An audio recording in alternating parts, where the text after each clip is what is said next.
सभा में रखा गया था और उसके बाद आदरणीय प्रधानमंत्री जी से आज समय मिला था तो उनसे हरियाणा के कई विषयों को लेकर के चर्चा की है। आदरणीय प्रधानमंत्री जी ने पूर्ण रूप से इस बात को कहा, आने वाले समय के अंदर हरियाणा में तीव्र गति से विकास की गति को बढ़ाएंगे।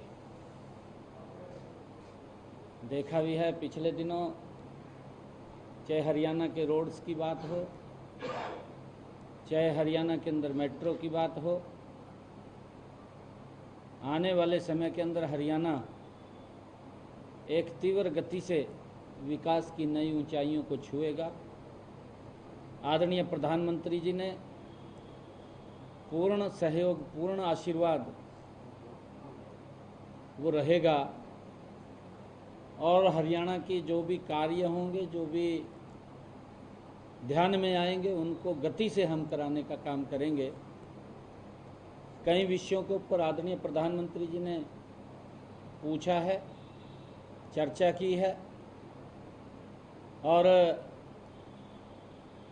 आगे आने वाले हरियाणा के अंदर क्या क्या कार्य करने हैं उसके बारे में भी हमने बताया है।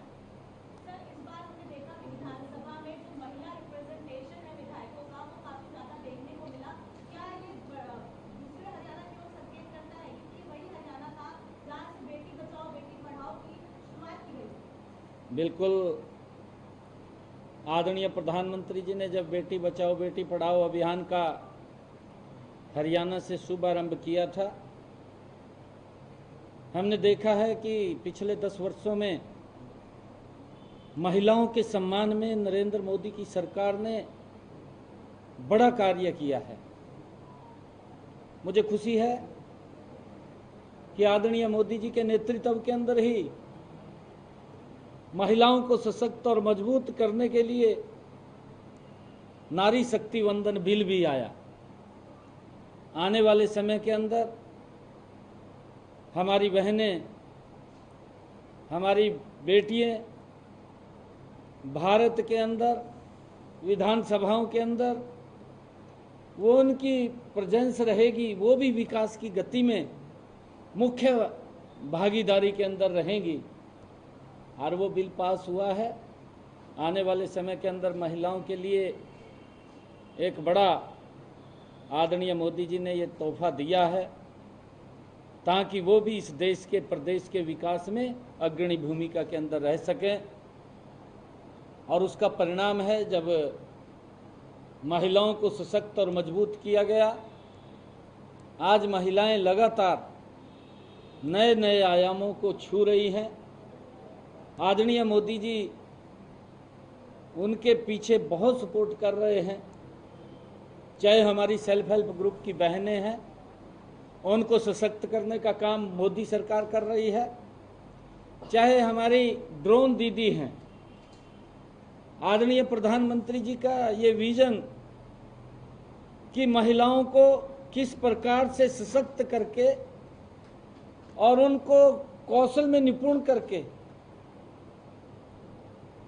आगे बढ़ाया जा सके और ड्रोन दीदी के माध्यम से भी महिलाओं को सशक्त और मजबूत करने का काम ये मोदी जी की सरकार, डबल इंजन की सरकार कर रही है। आने वाले समय के अंदर आदरणीय प्रधानमंत्री जी ने इस बात को कहा है कि हम तीव्र गति से, पूरा सहयोग आदरणीय प्रधानमंत्री जी का आशीर्वाद मिला है उनके दिशा निर्देश में, उनके ही नेतृत्व के अंदर हरियाणा को हम तीव्र गति से आगे बढ़ाने का काम करेंगे। नॉन स्टॉप हरियाणा और हमारा बढ़ता हुआ हरियाणा।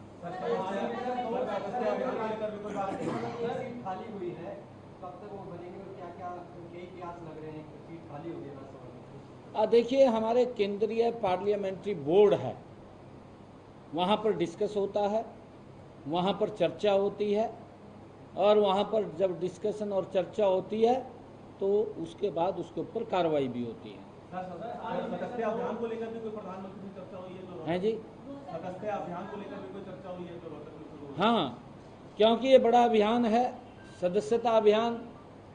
आज मैंने भी रोहतक बैठक में जाना था, परंतु मैं इस कारण से उस बैठक में उपस्थित नहीं हो पाया। और ये सदस्यता का अभियान पूरे देश के अंदर चल रहा है। हरियाणा के अंदर भी बड़ा टारगेट हमें मिला है और इस सदस्यता अभियान को गति से हम करने का काम करेंगे।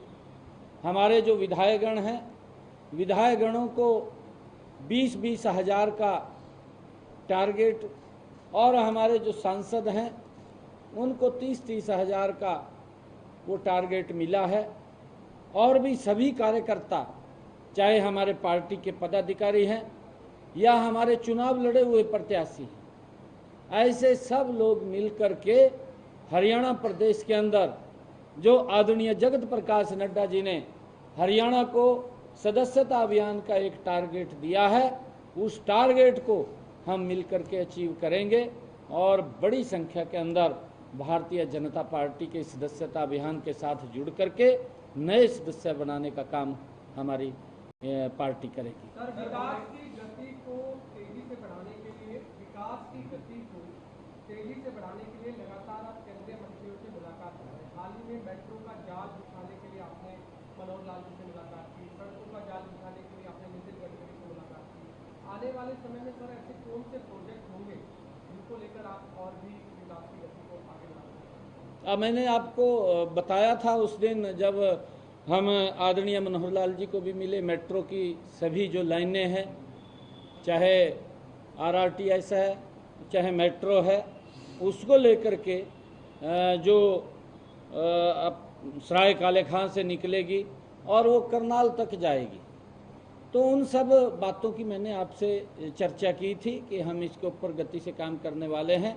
चाहे हमारा गुरुग्राम के अंदर मेट्रो की बात है, इंटरनल मेट्रो की बात है, चाहे वहाँ RRTS की बात है चलाने की, और उसके ऊपर भी गति से काम हमारी सरकार कर रही है, ताकि लोगों को जो भीड़ भाड़ ज़्यादा ट्रैफिक का दबाव हो रहा है, उस ट्रैफिक के दबाव को कम करके मेट्रो और RRTS के माध्यम से लोगों को राहत मिल सके और वो अपने सफ़र का आनंद ले सके। ये हमारी सरकार की, डबल इंजन सरकार की प्राथमिकता है। चाहे रोड्स की बात है, चाहे मेट्रोस की बात है, उसको आगे बढ़ाने का काम हमारी सरकार गति से करेगी, तीव्र गति से करेगी। हमारा हरियाणा नॉन स्टॉप हरियाणा, ये नॉन स्टॉप हरियाणा है, अब तीव्र गति से काम करेंगे।